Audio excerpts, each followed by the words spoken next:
Continuamos hoy nuestro estudio en el capítulo 1 de la epístola del apóstol San Pablo a los Romanos. Y en nuestro programa anterior estábamos hablando de que Pablo en su oración se acuerda incesantemente de los romanos. Eso era lo que quería decir cuando dice que sin cesar hago mención de vosotros siempre en mis oraciones. Este mismo pensamiento aparece en su primera carta a los Tesalonicenses, capítulo 5, versículo 7, donde dice, orad sin cesar. Pablo tenía una larga lista de hermanos por los cuales oraba. Ahora Pablo rogó que pudiera tener un próspero viaje a Roma. Y si usted lee el relato de su viaje, pues no lo llamaría próspero en manera alguna. Fíjese usted que viajaba de prisionero, se encontró en una tempestad, la nave se perdió y hasta fue mordido por una víbora. Pablo pidió que el viaje fuera posible, que las dificultades fueran quitadas para que él pudiera viajar a Roma. Se sometió a la voluntad de Dios y el viaje que él hizo, lo hizo en la voluntad de Dios. El relato de ese viaje lo encontramos en los capítulos 27 y 28 del libro de los Hechos de los Apóstoles. Volviendo ahora al capítulo 1 de esta epístola a los Romanos, leamos el versículo 11. Porque deseo veros, para comunicaros algún don espiritual, a fin de que seáis confirmados. Esta expresión, porque deseo veros, no es el lenguaje de un hombre que es indiferente a la iglesia de Roma.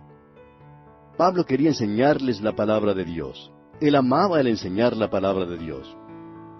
Cuando un predicador no quiere ya enseñar la palabra de Dios, se constituye meramente en un clérigo, y llega a ser administrador y promotor, pero ya no es hombre de Dios, no es ministro de la palabra. Un hombre dijo en cierta ocasión, ya no me da gusto predicar la palabra de Dios. Y un predicador anciano que le escuchaba le aconsejó, pues entonces, amigo, es mejor que te salgas del ministerio. Amigo oyente, Pablo quería comunicar a los hermanos en Roma algún don espiritual. La palabra comunicar, metado en el original, contiene la idea de participar más bien que de dar. Pablo probablemente quiere decir que quería participarles el Evangelio por medio de su ministerio de la enseñanza para que fueran mejor instruidos en la verdad. La cláusula, a fin de que seáis confirmados, indica esto. Esto también se refiere al desarrollo del carácter cristiano. Pasemos ahora al versículo 12 de este primer capítulo de la epístola a los Romanos. Esto es, para ser mutuamente confortados por la fe que nos es común a vosotros y a mí. Pablo, de una manera modesta y humilde, intimó que la misma fortaleza de la cual ellos necesitaban, él también necesitaba, y que su propuesta visita no solamente les beneficiaría a ellos, sino también a él. Estarían mutuamente bendecidos en la palabra de Dios. Pablo les participaría algo a ellos, y ellos le participarían algo a él. Pablo siempre se sentía bendecido en su ministerio a otros. Es de eso que habla aquí en este versículo. Y en el versículo 13 dice, pero no quiero, hermanos, que ignoréis que muchas veces me he propuesto ir a vosotros, pero hasta ahora he sido estorbado, para tener también entre vosotros algún fruto, como entre los demás gentiles. La frase, pero no quiero, hermanos, que ignoréis, es una frase característica del apóstol Pablo. Allá en su primera carta a los Corintios, capítulo 10, versículo 1, dice, porque no quiero, hermanos, que ignoréis que nuestros padres todos estuvieron bajo la nube, y todos pasaron el mar. Y también en su primera carta a los Tesalonicenses, capítulo 4, versículo 13, dice, tampoco queremos, hermanos, que ignoréis acerca de los que duermen, para que no os entristezcáis, como los otros que no tienen esperanza. Esta frase se usa para dar énfasis. Ahora, la palabra hermanos se refiere tanto a hombres como a mujeres. Pablo quería recoger algún fruto entre los hermanos romanos. Ahora, parece que eso no se refiere al hecho de ganar almas en Roma, sino más bien al de llevar fruto en la vida de los hermanos allí. Veremos esto en más detalle cuando estudiemos el capítulo 6 de esta carta a los romanos. Ahora, la frase, como entre los demás gentiles, indica una vez más que la iglesia en Roma se componía mayormente por convertidos del paganismo. Leamos ahora el versículo 14. A griegos y a no griegos, a sabios y a no sabios, soy deudor. En los versículos 14 al 17, el apóstol Pablo da tres declaraciones interesantes. Dice en el versículo 14, soy deudor. La segunda declaración la tenemos en el versículo 15 y dice, pronto estoy a anunciaros el Evangelio. Y la tercera declaración la encontramos en el versículo 16 cuando él dice, no me avergüenzo del Evangelio. Con respecto a la declaración de que Pablo es deudor, Godet dice lo siguiente, él les debe su vida y su persona en virtud de la gracia que le es dada y del oficio que ha recibido. Pablo no había tenido ninguna transacción con los romanos que lo hiciera deudor de ellos, pero sí tuvo una transacción con Jesucristo. Y amigo oyente, la posesión del Evangelio hace que uno sea deudor a todos aquellos que no lo han oído. Ahora Pablo también dice, a griegos y a no griegos. Esta era la división griega de todo el género humano. Los griegos eran educados y civilizados. Los bárbaros, o sea, los que no eran griegos, eran lo que nosotros hoy en día llamamos paganos. En realidad es una falsa división, pero abarca todo el género humano y era entendida por los romanos. Pablo dijo que era deudor tanto a los griegos como a los bárbaros. Ahora, ¿cómo llegó a ser deudor Pablo? ¿Acaso compró él corbatas y zapatos olvidándose de pagarlos? No, amigo oyente. Él no había tenido ninguna negociación o transacción comercial con esta gente. Sin embargo, sí había tenido una transacción personal con Jesucristo, como ya dijimos, y esa transacción le constituyó deudor a todos, porque la gracia de Dios le había sido concedida tan liberalmente. Pablo era deudor a un mundo perdido. Muchos cristianos hoy en día dicen, yo sí pago mis deudas honestas. Pero, ¿en verdad las pagan? Usted y yo, amigo oyente, no hemos pagado nuestras deudas honestas hasta cuando todos hayan oído el Evangelio de Jesucristo. Cierto día 2 predicadores viajaban por el interior de un país del Oriente. Hablaban del hecho que aquel país estaba cerrado al Evangelio. Ni aún se podía hacer la propaganda para el Evangelio allí. Al continuar su viaje, llegaron a un pueblito. Toda la propaganda que encontraron en aquel pueblito era en el idioma de aquel país, por supuesto. Y ellos se sintieron muy extranjeros en esa tierra extraña. Luego, al llegar al final de una calle, vieron una gran valla anunciadora y todo lo que pudieron leer en esa valla fue la palabra Coca-Cola. Entonces, uno de los predicadores dijo a su amigo, ¿no es interesante cómo la Coca-Cola ha tenido mejor éxito en hacer propaganda y en publicar su mensaje que lo que el Evangelio ha tenido en más de 1900 años? Amigo oyente, no hemos pagado nuestra deuda hasta cuando todos hayan escuchado las buenas nuevas. Multitudes todavía no han oído de la salvación que hay en Jesucristo. El apóstol Pablo dice, he recibido a Jesucristo como mi Salvador y soy deudor. Y nosotros, amigo oyente, también somos deudores a todos aquellos que todavía no han oído. También dice el apóstol, a sabios y a no sabios. Y esta era la distinción intelectual que él hizo entre los de la raza humana. Los sabios incluyen a los inteligentes, las personas sabidas, todos los intelectuales. Los no sabios son los ignorantes. Y esto nos dice que el Evangelio es para todo nivel intelectual. Y continúa el apóstol Pablo escribiendo, y dice en el versículo 15, así que, en cuanto a mí, pronto estoy a anunciaros el Evangelio también a vosotros que estáis en Roma. El doctor Stiffer, un estudioso de la Biblia, escribe lo siguiente en cuanto a Pablo. Dice, él es maestro de su determinación, pero no de las circunstancias. Y amigo oyente, Pablo está ansioso de predicar el Evangelio. Y nosotros necesitamos ese entusiasmo para proclamar la palabra de Dios a un mundo perdido.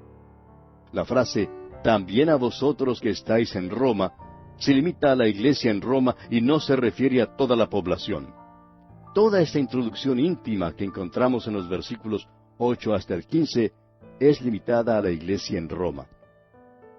Habiendo pues completado esta sección, vamos a hacer una lista de los 7 motivos que tuvo Pablo para querer visitar a Roma y son los siguientes.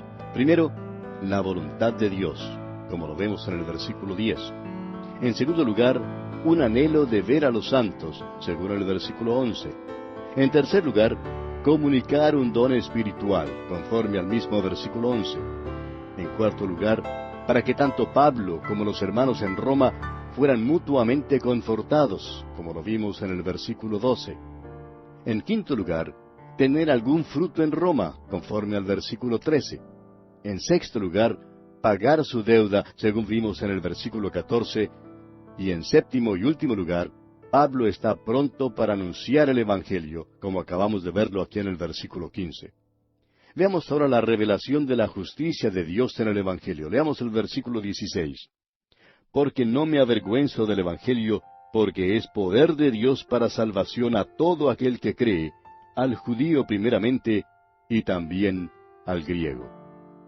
La palabra porque, en el original es gar, marca la transición de la introducción al tema de la epístola.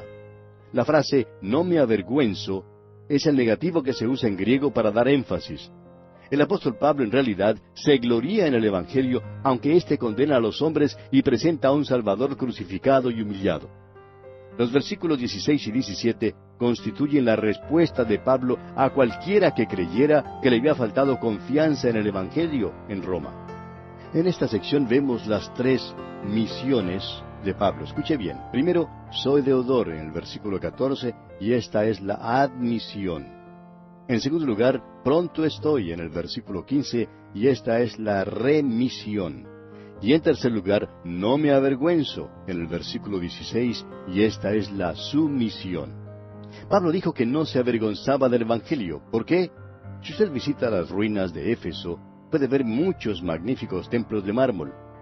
Pero en el primer siglo, ni una sola iglesia fue construida allá en Éfeso. Si usted camina por las ruinas de las 7 iglesias de Asia, puede ver una vez más las ruinas de templos espléndidos. Ahora, los hombres decían que Pablo no fue a Roma porque estaba predicando un mensaje que servía solamente para los pobres, y que predicaba un mensaje que no era muy prominente, que ningún gran templo ni prestigio estaba asociado con lo que enseñaba Pablo.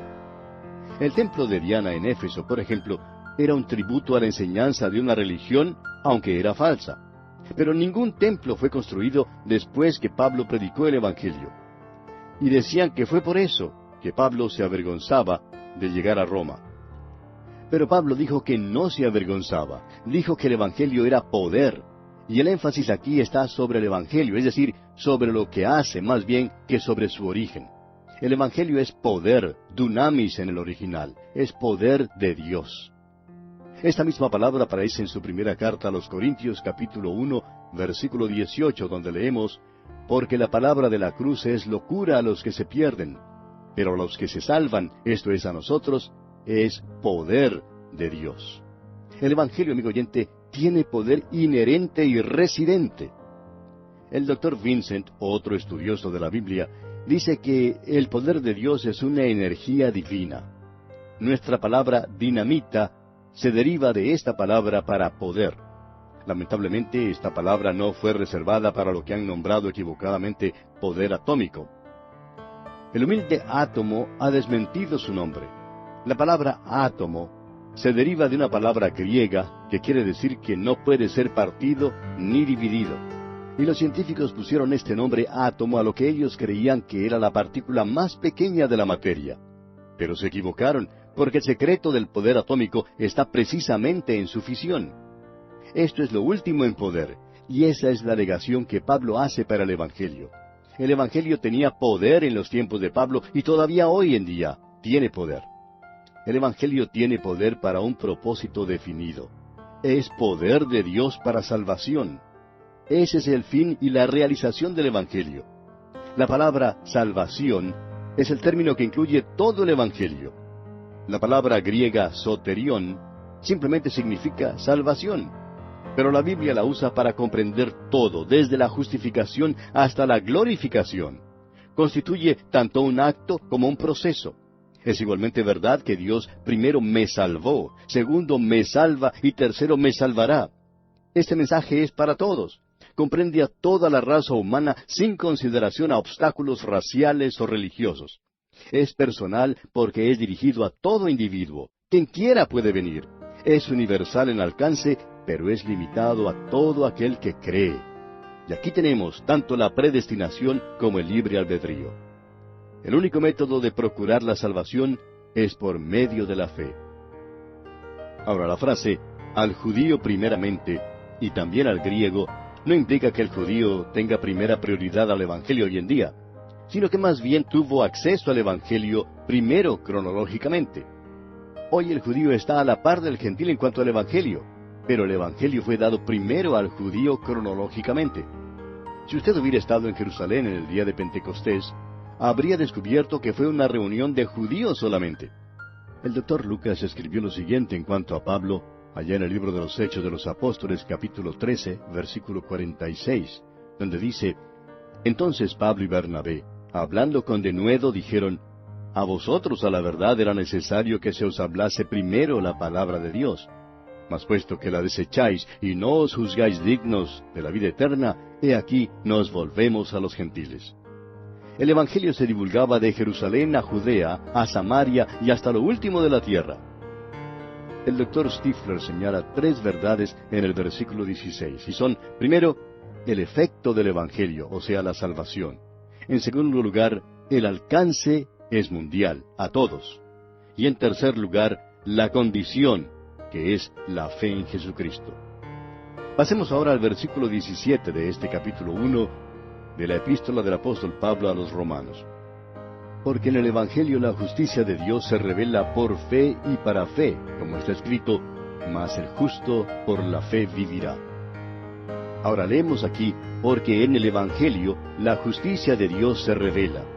No se trata aquí de la justicia de Dios, que sería su atributo, porque Él no comparte sus atributos con nadie.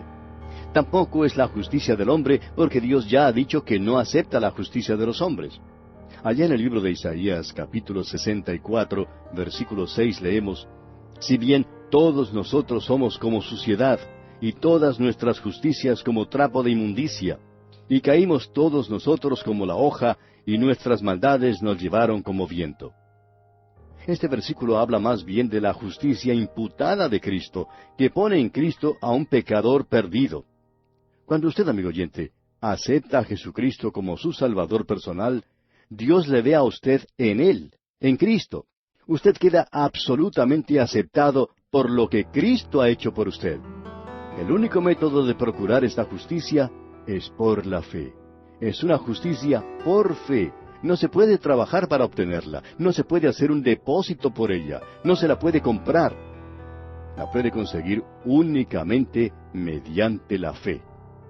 El apóstol Pablo dice allá en su carta a los Filipenses, capítulo 3, versículo 9, y ser hallado en Él, no teniendo mi propia justicia, que es por la ley, sino la que es por la fe de Cristo, la justicia que es de Dios por la fe.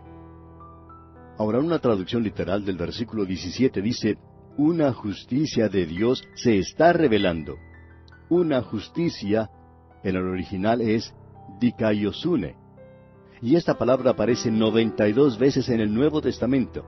Aparece 36 veces en la epístola a los Romanos. La frase una justicia de Dios aparece 8 veces en esta epístola. La palabra raíz dike simplemente significa justo. Las palabras justicia y justificar se derivan de la misma palabra. El ser justo es la significación principal, es un antónimo del pecado. El Dr. Kramer da la siguiente definición pertinente. Dice él: es el estado mandado por Dios y la resistencia de la prueba de su juicio, el carácter y los actos de un hombre aprobado de Él, en virtud de lo cual el hombre corresponde con Él y su voluntad como su ideal y norma. Esto es lo que Dios demanda, y es lo que Dios provee, pues es una justicia que es de Dios. La frase por fe y para fe quiere decir que esta vida nueva en Cristo es iniciada por la fe y que es proseguida por la fe. Dios le salva a usted, amigo oyente, por la fe. Usted, por su parte, vive por la fe, muere por la fe y estará en el cielo mediante la fe. Por ejemplo, hace muchos años, cuando nací, según me dijo mi madre, el médico me agarró y al darme duro, dejé salir un enorme grito que casi se escuchó en toda la ciudad. Pues bien, nací en un mundo de oxígeno, donde empecé a aspirar. Ese nuevo ambiente continuaba el proceso de inhalación.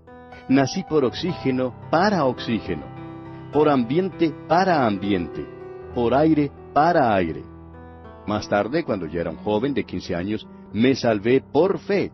Y desde ese momento en adelante he vivido por fe, para fe. Ahora, la última parte de este versículo 17 dice: como está escrito, mas el justo por la fe vivirá. Esta frase aparece primero en el libro del profeta Habacuc, capítulo 2, versículo 4, donde leemos: He aquí que aquel cuya alma no es recta se enorgullece, mas el justo por su fe vivirá. Y el apóstol Pablo en su carta a los Gálatas, capítulo 3, versículo 11, y el escritor a los Hebreos, en el capítulo 10 de esa carta, versículo 38, también cita esta frase: el justo por la fe vivirá. La justificación significa que un pecador, el que confía en Cristo, no solamente es perdonado debido a que Cristo murió, sino que también está completo en Cristo ante Dios. El pecador salvado nunca puede ser más salvado que lo que es en el momento en que confía en Cristo.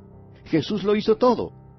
El apóstol Pablo en esta misma carta a los Romanos capítulo 4 versículo 25 dice, refiriéndose a Jesús: el cual fue entregado por nuestras transgresiones y resucitado para nuestra justificación. El acto de Dios en la justificación por la fe no es una decisión arbitraria por parte de Él, pues en justificar al pecador, Él no desconoce su santidad ni su justicia. Siendo que Dios nos salva por gracia, esto quiere decir que no hay ningún mérito en nosotros. No nos salva en ninguna otra base que la base en que hemos confiado en Cristo. Dios queda en peligro de impugnar su propia justicia si la pena no es pagada. Él o bien estaría actuando por ser magnánimo, o en realidad estaría dejando entrar en el cielo por la puerta de atrás a los pecadores. Pero ninguna de estas acusaciones es verdadera, amigo oyente. Dios no es escritor de sentimentalismo cursi, y la salvación no es ningún gesto sentimental.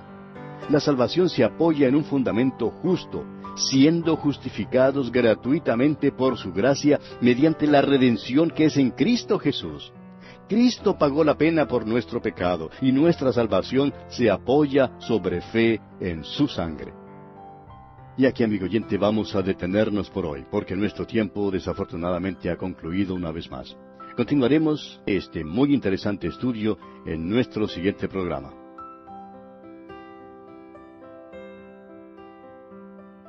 Continuamos hoy nuestro estudio en este primer capítulo de la epístola del apóstol San Pablo a los Romanos. Y comenzaremos hoy con el versículo 18, considerando la revelación de la ira de Dios contra toda injusticia. Leamos este versículo 18. Porque la ira de Dios se revela desde el cielo contra toda impiedad e injusticia de los hombres que detienen con injusticia la verdad. Este es el principio de una nueva sección. Es una revelación de la ira de Dios contra toda injusticia. Es una revelación del pecado del hombre, empezando aquí con el versículo 18 y siguiendo hasta el capítulo 3, versículo 20. El hecho universal es que el hombre es pecador. El movimiento ecuménico siempre se halla en dirección opuesta a Dios. El axioma que se puede apuntar aquí es que el mundo es culpable ante Dios y todos necesitan de justicia. En esta sección, el apóstol Pablo no trata de comprobar que el hombre es pecador. Si usted trata de leer esta porción de esa manera, no comprenderá el verdadero sentido. Pablo simplemente declara el hecho de que el hombre es pecador. Pablo no solamente muestra que hay una revelación de la justicia de Dios, sino que también hay una revelación de la ira de Dios contra el pecado del género humano. La primera parte de este versículo dice: porque la ira de Dios se revela. Dios ha declarado la condenación de los pecadores. Si usted quiere saber en verdad lo que es la salvación, es necesario que sepa cuán malo es el pecado. El doctor Stifler dice: el pecado es la medida de la salvación. La ira de Dios trata de su sentimiento más bien que de su castigo por el pecado. Trata de su santa ira. La ira es la antítesis de la justicia y se usa aquí como un correlativo. Esta es la respuesta de Dios a quienes afirman que el Antiguo Testamento presenta a un Dios de ira, mientras que el Nuevo Testamento presenta a un Dios de amor. Hay una revelación continua, tanto en el Antiguo como en el Nuevo Testamento, de la ira de Dios. En estos tiempos modernos se revela en nuestra sociedad contemporánea. Este es el desagrado constante e insistente de Dios ante la maldad.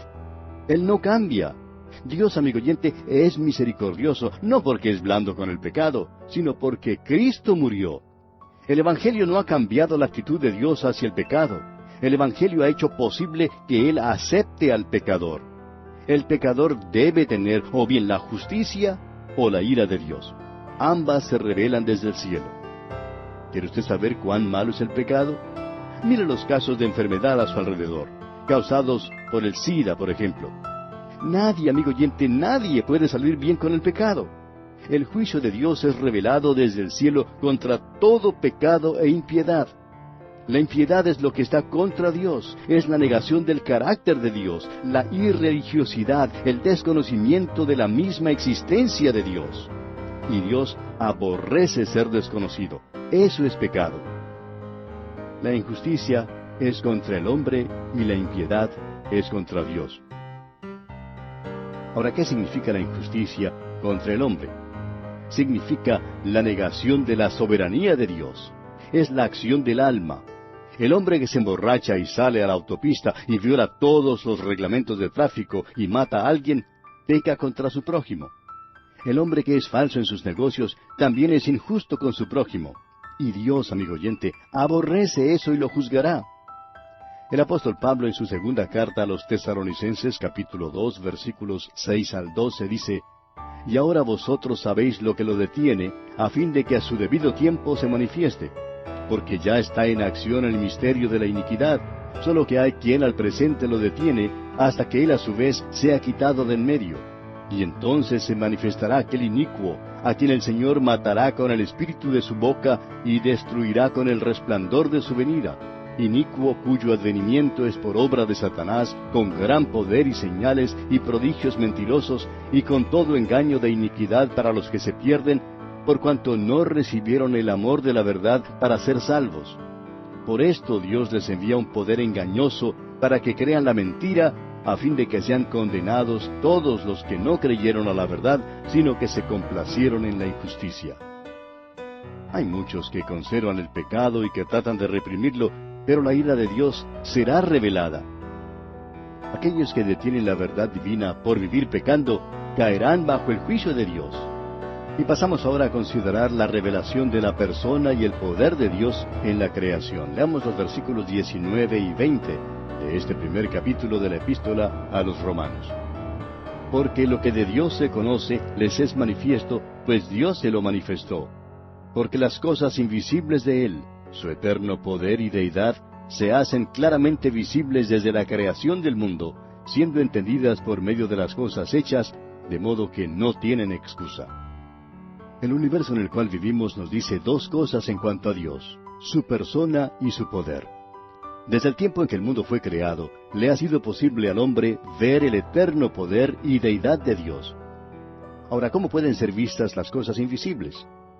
Pablo hizo esta declaración paradójica para inculcar a sus lectores que lo que algunos llaman la luz oscura de la naturaleza es una falsedad hecha de los hombres. La creación es una luz clara, declarando el hecho de que hay un Dios invisible. La creación es uno de los métodos por los cuales Dios se revela. Es la primera revelación. El salmista dice allá en el Salmo 8, versículo 3, Cuando veo tus cielos, obra de tus dedos, la luna y las estrellas que tú formaste. Luego en el Salmo 19, versículos 1 al 3 dice, Los cielos cuentan la gloria de Dios y el firmamento anuncia la obra de sus manos. Un día emite palabra a otro día y una noche a otra noche declara sabiduría. No hay lenguaje ni palabras ni es oída su voz. Y en el capítulo 14 del libro de los Hechos, versículo 17 dice el apóstol Pablo, Si bien no se dejó a sí mismo sin testimonio, haciendo bien, dándonos lluvias del cielo y tiempos fructíferos, llenando de sustento y de alegría nuestros corazones. Y una vez más en el capítulo 17 de los Hechos, versículo 29 dice Pablo, Siendo pues linaje de Dios, no debemos pensar que la divinidad sea semejante a oro, o plata, o piedra, escultura de arte y de imaginación de hombres. La creación, amigo oyente, revela el poder, el dunamis, y la existencia invariable de Dios. El doctor Denny escribe, hay aquello dentro del hombre que capta tan bien la significación de todo lo que está afuera como para emitir un conocimiento instintivo de Dios. Amigo oyente, hay suficiente revelación de Dios en la creación que debía haber guardado de idolatría al hombre antiguo y de ateísmo al hombre moderno. Hendrik Van Loon declaró lo siguiente cuando hizo su primera visita al Gran Cañón allá en los Estados Unidos. Dijo, vine aquí ateo, pero me voy de aquí creyente. Sinclair Lewis, por su parte, desafió a Dios en el Gran Cañón, sacando su reloj y jactándose de que si había Dios, que le matara dentro de 5 minutos. Cuando pasaron los 5 minutos, declaró jactanciosamente que no había Dios. Ahora Sinclair miró otro reloj que el que debió haber mirado. Recordemos que 1000 años es como un día para con el Señor y viceversa. Y según el reloj de Dios, Sinclair sí murió dentro de 5 minutos.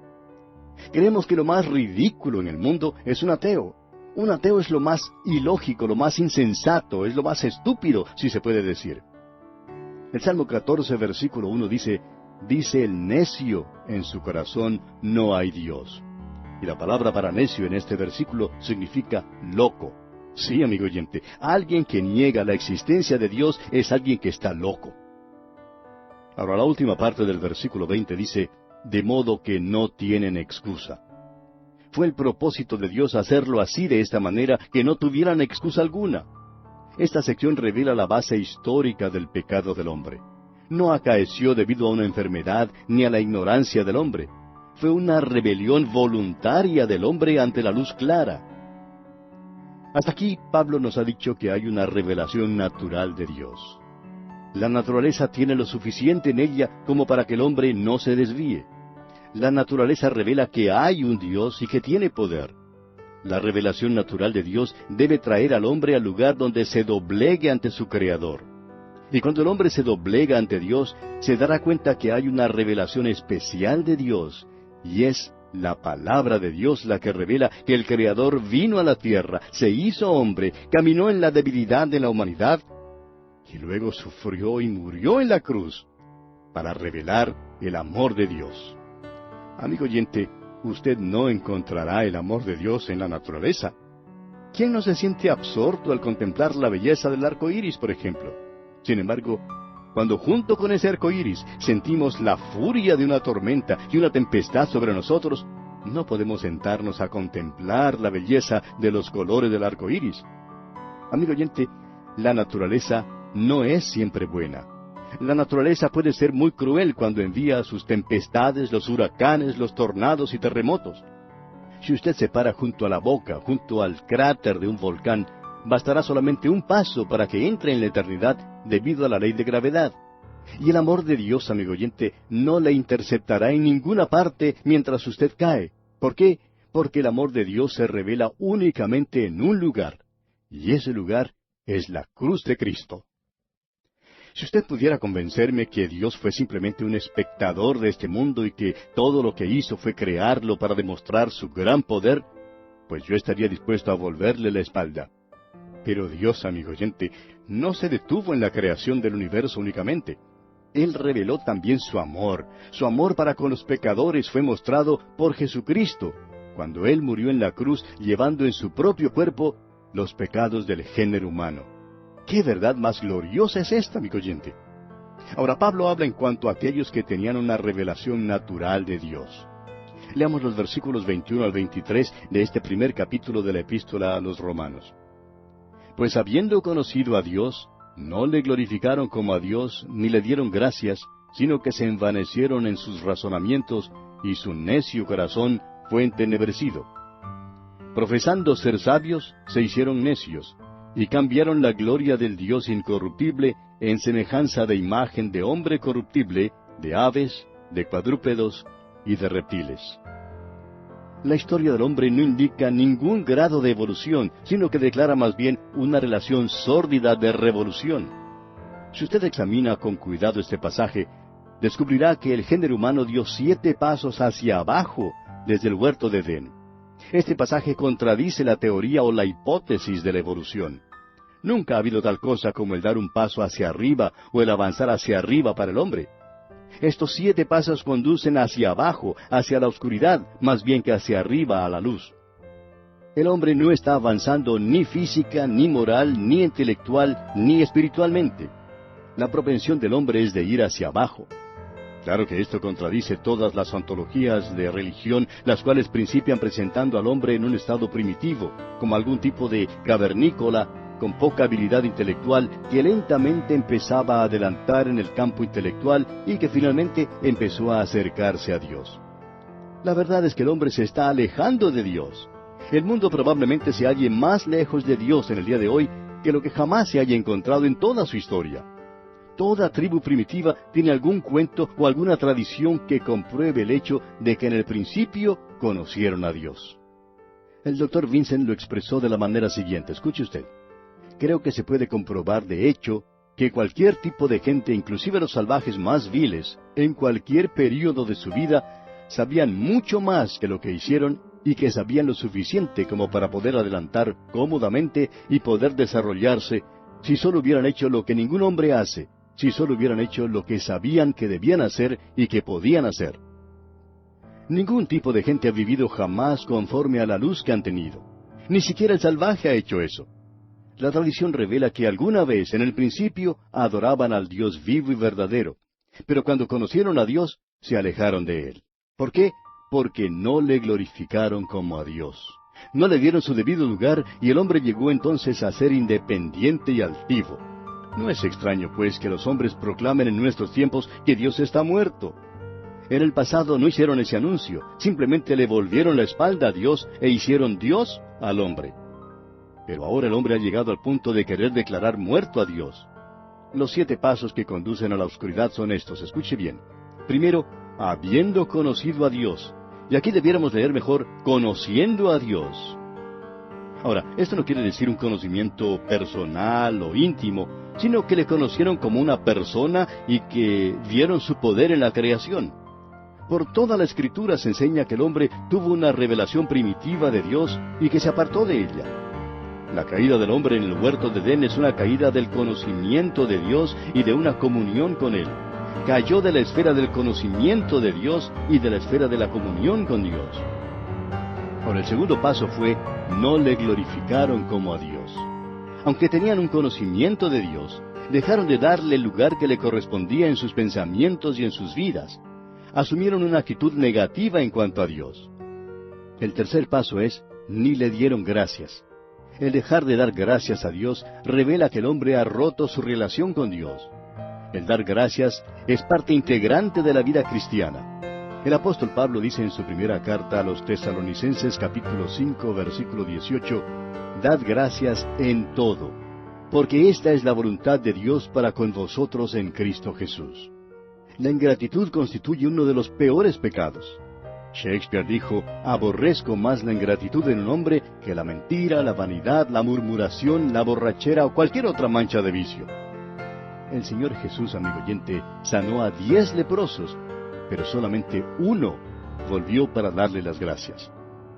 Ahora el cuarto paso que conduce a la oscuridad lo tenemos aquí en estas palabras, sino que se envanecieron en sus razonamientos. El verbo para se envanecieron se deriva de la misma raíz de la palabra de los judíos para ídolos, mataya. Cuando el hombre rehúsa retener a Dios en sus pensamientos, entonces la vanidad llena el vacío. El hombre se envanece en sus imaginaciones y uno de los resultados es esa hipótesis de la evolución. Al ser descartado el Dios de la creación, el hombre imagina toda clase de filosofías en cuanto a la creación del mundo. Una de esas filosofías declara que después de que la tierra llegó a formarse, se sostenía sobre el lomo de un elefante y que el elefante se paraba con 2 patas puestas sobre una tortuga del mar. ¿Cómo le parece, amigo oyente? Lo interesante es que la evolución es tan ridícula como eso. Le lleva a uno a hace millones y billones de años, y uno se pierde en el laberinto de cambios que el hombre tenía que conocer para llegar a ser hombre. Cuando el hombre descartó al Dios de la creación, se envaneció en sus razonamientos. Ahora el quinto paso es, y su necio, o sea, no inteligente, su necio corazón, lugar de la emoción, el juicio y la volición, fue entenebrecido, o sea, recibió tinieblas espirituales. Aquí se trata de la rebelión intelectual contra Dios que continúa aún en el día de hoy. Esto conduce a la inhabilidad para distinguir o discernir entre la verdad y el error. Este es el motivo por el cual muchos de los intelectuales de nuestros días se han entregado completamente a ideologías ateas. habiendo rechazado la revelación de Dios, aceptan los razonamientos de los hombres. Amigo oyente, usted solamente tiene que caminar por las calles de El Cairo en Egipto, o por las de Bogotá en Colombia, o las de Buenos Aires en Argentina, para darse cuenta de que el insensato corazón del hombre se entenebrece más y más hoy en día. El sexto paso ahora: profesando, una afirmación sin fundamento, profesando ser sabios, se hicieron necios. Y esta es otra declaración paradójica. La sabiduría jactanciosa de los hombres es locura para con Dios. La filosofía vana, según se afirma, es lo mejor del hombre, pero es locura para Dios. Y como dice el apóstol Pablo en su primera carta a los Corintios, capítulo 1, versículo 21, pues ya que en la sabiduría de Dios el mundo no conoció a Dios mediante la sabiduría, agradó a Dios salvar a los creyentes por la locura de la predicación. Es el necio quien ha dicho en su corazón: no hay Dios, como dice el Salmo 14, versículo 1. La palabra necio significa loco, demente, como ya explicamos. Una vez un hombre, hablando ante un grupo de personas, dijo que no creía que hubiera Dios. Un creyente que escuchó tal declaración esperó hasta que el hombre se le acabaran las palabras vacías, y luego se le acercó y le dijo: ¿en verdad entendí bien que usted dijo que no cree que haya Dios? El hombre en cuestión le respondió: entendió bien. El creyente le dijo entonces: la Biblia dice que el necio ha dicho en su corazón que no hay Dios, y esa palabra necio significa loco, demente. Ahora, cuando usted hizo esa declaración, usted fue o insincero o loco. ¿Cuál de los dos es usted? Y amigo oyente, ¿qué de usted que me está escuchando? ¿Es usted loco o insincero? Tendrá que ser o el uno o el otro, si no ha puesto su confianza en Cristo Jesús. Profesando ser sabios, dice la Escritura, se hicieron necios. Y el último paso que conduce a la oscuridad lo encontramos aquí en estas palabras del versículo 23. Y cambiaron la gloria del Dios incorruptible en semejanza de imagen de hombre corruptible, de aves, de cuadrúpedos y de reptiles. Los hombres degeneraron aún más cuando hicieron que Dios se semejara a un ave o a una bestia. Los griegos hicieron que sus dioses se semejaran a hombres. Los asirios y egipcios, por su parte, hicieron que sus dioses tuvieran traza de bestias, y aves y reptiles. Los romanos combinaron los dos métodos. La idolatría es una caricatura de Dios y constituye una calumnia y estigma contra Él. Corresponde a una caricatura del presente día. El hombre no comenzó como idólatra. El salvaje del día de hoy y el hombre primitivo no son iguales. El hombre primitivo era monoteísta. La idolatría no fue implantada sino hasta más tarde. La primera mención de la idolatría se hace en la historia de Raquel cuando hurtó los ídolos de su padre. También se menciona en el libro de Josué capítulo 24 versículo 2, donde leemos: y dijo Josué a todo el pueblo: así dice Jehová Dios de Israel: vuestros padres habitaron antiguamente al otro lado del río, esto es, Taré, padre de Abraham y de Nacor, y servían a dioses extraños. Como usted ve, amigo oyente, el hombre descendió en vez de ascender. Y bien, vamos a detenernos aquí por hoy, amigo oyente, porque nuestro tiempo ha tocado ya a su fin. Continuaremos considerando este mismo asunto en nuestro próximo programa.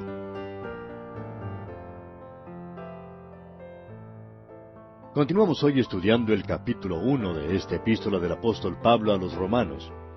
Y en nuestro programa anterior estábamos hablando de los 7 pasos que conducen a la oscuridad, y estábamos considerando el séptimo y último paso, que nos habla de la degeneración del hombre, cuando, según el versículo 23, cambiaron la gloria del Dios incorruptible en semejanza de imagen de hombre corruptible, de aves, de cuadrúpedos y de reptiles. Y decíamos que los hombres se habían degenerado aún más cuando hicieron que Dios se semejara a un ave o a una bestia. Los griegos hicieron que sus dioses se semejaran a hombres. Los asirios y egipcios, por su parte, hicieron que sus dioses tuvieran traza de bestias, aves y reptiles. Los romanos combinaron los dos métodos.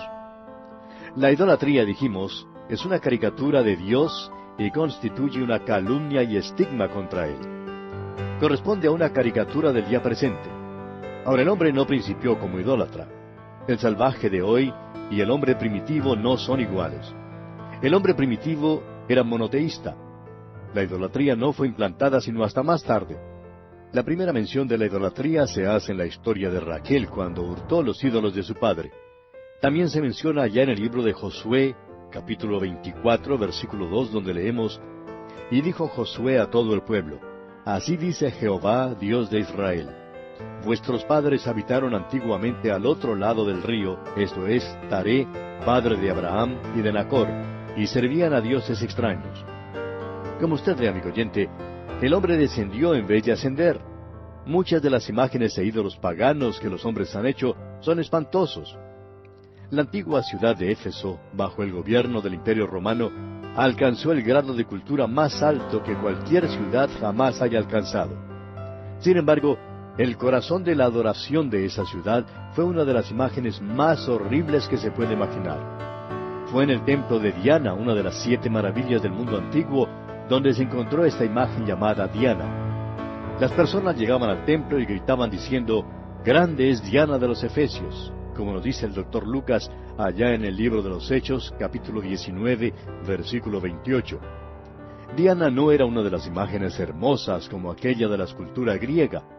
Ella era la diosa madre protectora de la juventud, especialmente de las jóvenes.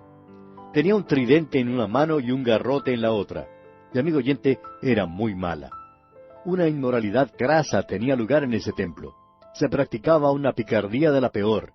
Cambiaron la gloria del Dios incorruptible en semejanza de imagen de hombre. Pablo le dijo a los atenienses que no podían hacer de Dios una caricatura. La idolatría es meramente el hacer una caricatura de Dios.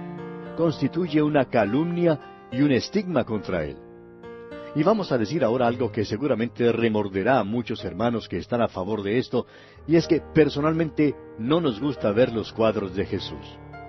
Pablo nos dice allá en su segunda carta a los Corintios, capítulo 5, versículo 16, «De manera que nosotros de aquí en adelante a nadie conocemos según la carne, y aun si a Cristo conocimos según la carne, ya no le conocemos así». Él ahora es el Cristo glorificado y no se parece en nada a esos cuadros que se ven colgados allá en la pared. Si Él en verdad entrara en su hogar, amigo oyente, usted debería postrarse ante Él. No menosprecie, pues, a nuestro Dios hoy en día teniendo un cuadro de Él. Los griegos hicieron que sus dioses tuvieran apariencia de hombres. Los asirios y babilonios hicieron que sus dioses se asemejaran a aves, bestias y reptiles. En el Museo de El Cairo se puede ver algunos de los dioses antiguos y presentan una combinación de hombre, bestia, ave y reptil. Y amigo oyente, permítanos decirle que no tienen nada de lisonjeros. El salvaje de hoy en día y el hombre primitivo no son iguales, repetimos. El hombre primitivo era monoteísta. La idolatría no fue implantada sino hasta más tarde. Y desde la implantación de la idolatría, el hombre ha ido hacia abajo y no ha progresado hacia arriba en ninguna manera. El hombre se ha alejado de Dios religiosamente. Sir William Ramsay, quien una vez fue incrédulo, escribió lo siguiente en su obra, Las ciudades del apóstol Pablo. Dice él: «Por mi parte confieso que mi experiencia en lo que he leído no muestra nada que confirme las suposiciones modernas en la historia religiosa, sino más bien mucho que confirma a Pablo. Cualquier evidencia que exista, con muy raras excepciones, muestra que la historia de la religión entre los hombres es una historia de degeneración. ¿Acaso no es un hecho de la historia humana que el hombre que se mantiene solo degenera y que solo progresa donde hay en él tanta simpatía y con una devoción a la vida divina como para guardar bello y fuerte el cuerpo social? El canon Liddon bien dice que toda verdad religiosa sobre la cual no se obra está en camino de comiso. Lo único práctico que el hombre debe hacer, amigo oyente, es volverse al Dios vivo y verdadero. Veamos ahora los resultados de la revolución. Leamos el versículo 24 de este primer capítulo de la Epístola a los Romanos. Por lo cual también Dios los entregó a la inmundicia en las concupiscencias de sus corazones, de modo que deshonraron entre sí sus propios cuerpos. Esta declaración se repite 3 veces en esta sección del versículo 26 al versículo 28. También se declara tanto en el Antiguo como en el Nuevo Testamento. La encontramos allá en el Salmo 81, versículo 12, y también en el libro de los Hechos de los Apóstoles, capítulo 7, versículo 42. Pero Dios, amigo oyente, no entrega a ningún hombre sino hasta cuando el hombre primero se ha entregado. La inmoralidad y la sensualidad resultan de la idolatría. Quizá es mejor declarar que la idolatría y la inmoralidad grasa son los frutos amargos del rechazo de la revelación de Dios. Dice aquí, Dios los entregó. Y tenemos aquí una actitud positiva más bien que una actitud casual. Un pecado siguió a otro como un castigo hasta que una cadena amarró el corazón humano. Y como dice el apóstol Pablo allá en su carta a los Efesios, capítulo 4, versículo 19, los cuales, después que perdieron toda sensibilidad, se entregaron a la lascivia para cometer con avidez toda clase de impureza. Esta es una cosa terrible y atroz, pero es la historia de la raza humana. El juicio del diluvio y la destrucción de Sodoma y Gomorra atestiguan esta cosa horrible. Las religiones de misterio en Grecia eran atrozmente depravadas. Y el escritor a los Hebreos dice en el capítulo 10 de su carta, versículo 27, sino una horrenda expectación de juicio y de hervor de fuego que ha de devorar a los adversarios. Pasando ahora al versículo 25 de este primer capítulo de la epístola a los Romanos, leemos, ya que cambiaron la verdad de Dios por la mentira, honrando y dando culto a las criaturas antes que al Creador, el cual es bendito por los siglos. Amén. La primera frase de este versículo dice, ya que cambiaron la verdad de Dios por la mentira. La sugerencia aquí es que se volvieron de Dios a Satanás, autor de la mentira y padre de la idolatría, honrando y dando culto a las criaturas antes que al Creador. Esta es la idolatría que condujo a las profundidades más hondas de la degradación moral. La inmoralidad del hombre siempre se mide por este asunto del sexo. Muchas iglesias hoy en día defienden más bien que condenar la perversión. Dios los ha entregado porque han cambiado la verdad de Dios por la mentira. Y el versículo 26 continúa diciendo, por esto Dios los entregó a pasiones vergonzosas, pues aún sus mujeres cambiaron el uso natural por el que es contra naturaleza. Pasiones vergonzosas, dice aquí. Y esto quiere decir pasiones de infamia e ignominia. Esto revela la depravación total de la raza, porque se trata aquí de una condición más bien que simplemente un deseo. La perversión fue algo que formó parte de la vida griega. La gloria que una vez pertenecía a Grecia ya había pasado. Hicieron lo que era impropio y resultó en la destrucción de Grecia. Y continúa el versículo diciendo, pues aún sus mujeres. Esta es una frase que descubre las profundidades a las cuales la raza descendió. La mujer es la más pura y la menos apasionada de los dos sexos, pero cuando ella cae, se envilece aún más que el hombre. Y el versículo 27 de este primer capítulo de la epístola a los Romanos continúa diciendo, y de igual modo también los hombres, dejando el uso natural de la mujer, se encendieron en su lascivia unos con otros, cometiendo hechos vergonzosos hombres con hombres, y recibiendo en sí mismos la retribución debida a su extravío. Y de igual modo también los hombres, dice aquí. La distinción es entre varones y hembras, y es sexual. Esto descubre una profundidad aún más honda a la cual ha descendido la raza. La literatura antigua está llena de esta clase de obscenidad, la cual es aceptada como una práctica general. Ni siquiera Pilato la condenó. La perversión nuevamente levanta su cabeza fea en nuestra sociedad contemporánea. Es el barómetro de una gente que cae cuando se aleja de Dios. En el versículo 26, el apóstol Pablo parece suavizar los pecados de las mujeres, pero aquí habla claro en cuanto a ellos, haciendo uso de palabras muy descriptivas. Dice, se encendieron o se abrazaron, y sugiere un fuego furioso. Lascivia es una palabra en el original que se usa únicamente aquí y denota el hacer esfuerzos por alcanzar algo. La frase cometiendo hechos vergonzosos significa una deformidad moral. Es una poliomielitis espiritual. Recibieron lo que les fue debido. Continuemos ahora con el versículo 28. Y como ellos no aprobaron tener en cuenta a Dios, Dios los entregó a una mente reprobada para hacer cosas que no convienen. Fíjese usted, y como ellos no aprobaron tener en cuenta a Dios, Dios los entregó a una mente reprobada, es decir, una mente que salió mal en el examen para hacer cosas que no convienen. Este es el último estado de la caída del hombre. Ya no puede distinguir entre lo malo y lo bueno. Cualquiera que diga que le es posible ser hijo de Dios mientras vive en perversión y en el cieno espeso del pecado, no está engañando a nadie sino a sí mismo. Si usted está viviendo en perversión, amigo oyente, venga a Cristo y Él le dará liberación. Continuemos ahora leyendo los versículos 29 al 31. Estando atestados de toda injusticia, fornicación, perversidad, avaricia, maldad, llenos de envidia, homicidios, contiendas, engaños y malignidades, murmuradores, detractores, aborrecedores de Dios, injuriosos, soberbios, altivos, inventores de males, desobedientes a los padres, necios, desleales, sin afecto natural, implacables, sin misericordia. Lo que ha precedido abre las compuertas a esta terrible lista de pecados que sigue. Estos son los pecados que salen todos los días en los titulares de los diarios.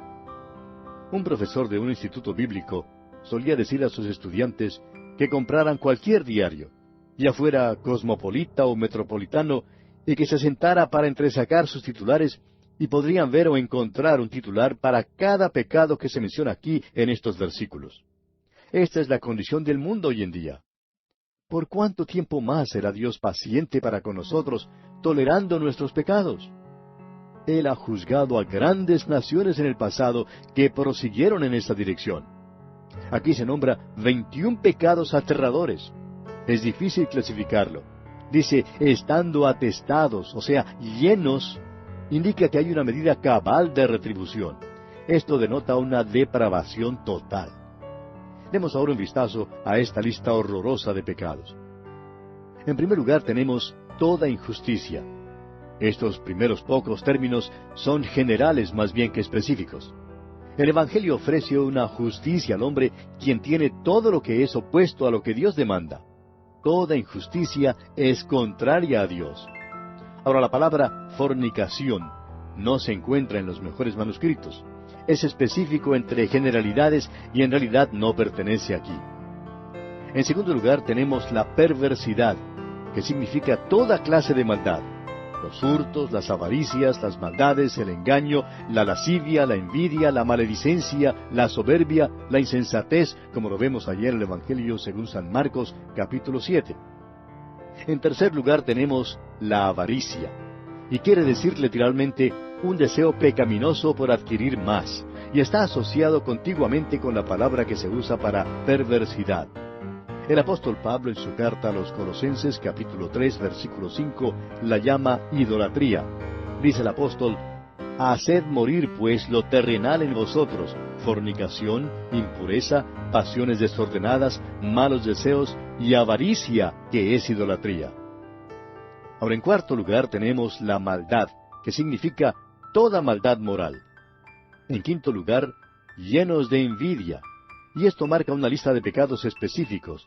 Llenos, como ya vimos, significa atestados, colmados. La envidia significa un descontento al ver la superioridad o la ventaja de otros.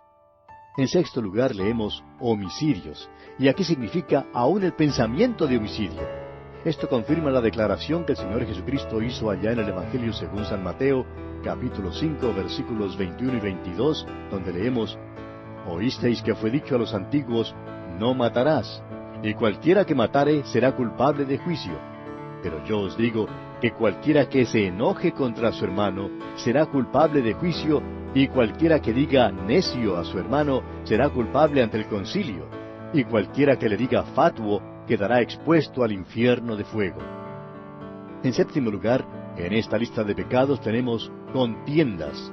En octavo lugar leemos engaños, y es literalmente un cepo o lazo. Es un esfuerzo premeditado por engañar. En noveno lugar tenemos malignidades, que es una disposición mala, la cual lo interpreta todo de la peor manera. En décimo lugar dice murmuradores, que significa aquellos que secretamente llevan información, sea verdadera o falsa, que es dañina al carácter o bienestar de otro. Otra palabra es chismosos.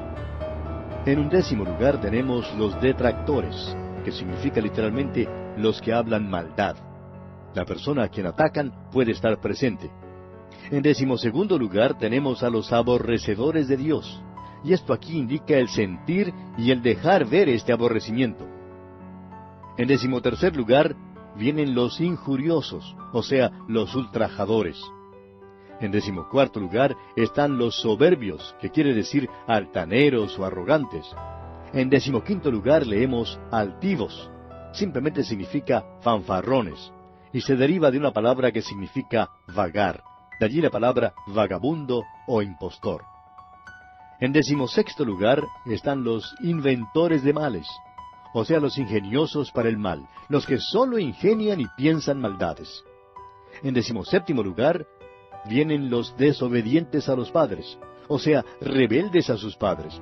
Y esto denota una revolución moral y social. Uno de los mandamientos principales, el 4º mandamiento, tiene que ver con la obediencia a los padres. La estructura de la sociedad se apoya en este mandamiento. En 18º lugar están los necios, y puede ser traducido aquí como sin discernimiento, y es la misma palabra usada al final del versículo 21 de este mismo primer capítulo. En 19º lugar vienen los desleales. En 20º lugar están los que son sin afecto natural o desamorados. La palabra implacables no se encuentra en los mejores manuscritos. Y en 21º lugar, o sea, el último lugar, están los que son sin misericordia o despiadados. Esta en verdad es una descripción terrible y horrible de la humanidad. Algunos dirán, eso es verdad, estamos de acuerdo de que las clases depravadas son terribles. Pero nosotros somos personas cultas, somos muy amables, somos miembros de la iglesia, y en verdad no necesitamos de un Salvador porque somos muy buenos y morales. Amigo oyente, permítanos decirle que algunas de las personas más malas que jamás hayamos conocido han sido miembros de iglesias. Usted, amigo oyente, necesita de Jesucristo como su Salvador. Y ellos necesitan de un Salvador. Sin Él, amigo oyente, no hay esperanza. Leamos ahora el versículo final de este capítulo 1 de la Epístola a los Romanos. El versículo 32 dice, quienes habiendo entendido el juicio de Dios, que los que practican tales cosas son dignos de muerte, no sólo las hacen, sino que también se complacen con los que las practican. Ahora, quienes habiendo entendido el juicio, o sea, la justicia de Dios, que los que practican tales cosas son dignos de muerte, o sea, son dignos de la ejecución de la pena divina sobre el pecado, no sólo las hacen, o sea, no sólo continúan haciéndolas en tiempo presente, sino que también se complacen con los que las practican. El doctor Stifler sugiere que este versículo resume todo lo que se ha escrito desde el versículo 18. Los hombres tienen una revelación de Dios y la despliegan notoriamente al desafiar el juicio de Dios contra tales pecados crasos, no solamente continuando en su práctica, sino también aplaudiendo y aprobando a quienes hacen lo mismo. Se han encallecido en cuanto al pecado, lo cual indica los grados más bajos de depravación. No es extraño, pues, que el apóstol Pablo no se avergonzara del Evangelio de Cristo, porque el Evangelio había provisto el único medio de salvación. Allá en el Evangelio según San Juan, capítulo 14, versículo 6, el Señor Jesucristo le dijo a Tomás, yo soy el camino, y la verdad, y la vida. Nadie viene al Padre, sino por mí. Sí, amigo oyente, el Evangelio ha presentado el único medio de salvación. Y ese único medio de salvación es la persona del Señor Jesucristo, el Hijo eterno de Dios. Le invitamos en esta hora a que usted acuda a Él y le acepte como su todo suficiente Salvador personal. Y aquí concluye este primer capítulo de la Epístola del apóstol San Pablo a los Romanos. Aquí hemos visto que Pablo explica la universalidad del pecado sobre una base histórica. El apóstol no está comprobando primariamente que el hombre es pecador, sino más bien que el hombre se desvió desde una revelación primitiva de Dios. Esto comprendió una revelación de la ira de Dios. Ahora, la ira de Dios alcanzó su clímax cuando Dios los entregó. Y el hombre se hundió entonces en una degradación moral. La descripción en el capítulo 1 incluye a toda la familia humana, y esto quiere decir, amigo oyente, que nos incluye a usted y a mí. En nuestro próximo programa, Dios mediante, comenzaremos a estudiar el capítulo 2, donde el apóstol Pablo, en la primera parte del capítulo, tiene en consideración a cualquier hombre que está comprendido en la clasificación de los que se autojustifican. Cualquier hombre que se crea superior a otros y que juzgue a otros es la persona en mente, sin tener en cuenta si es judío o gentil. Pero en la última parte del capítulo, Pablo claramente tiene en consideración al judío. Y el apóstol mostrará que Dios ha de juzgar tanto a los que se autojustifican como a los religiosos. Esto es, pues, lo que nos espera en nuestro estudio del capítulo 2 de esta epístola a los Romanos.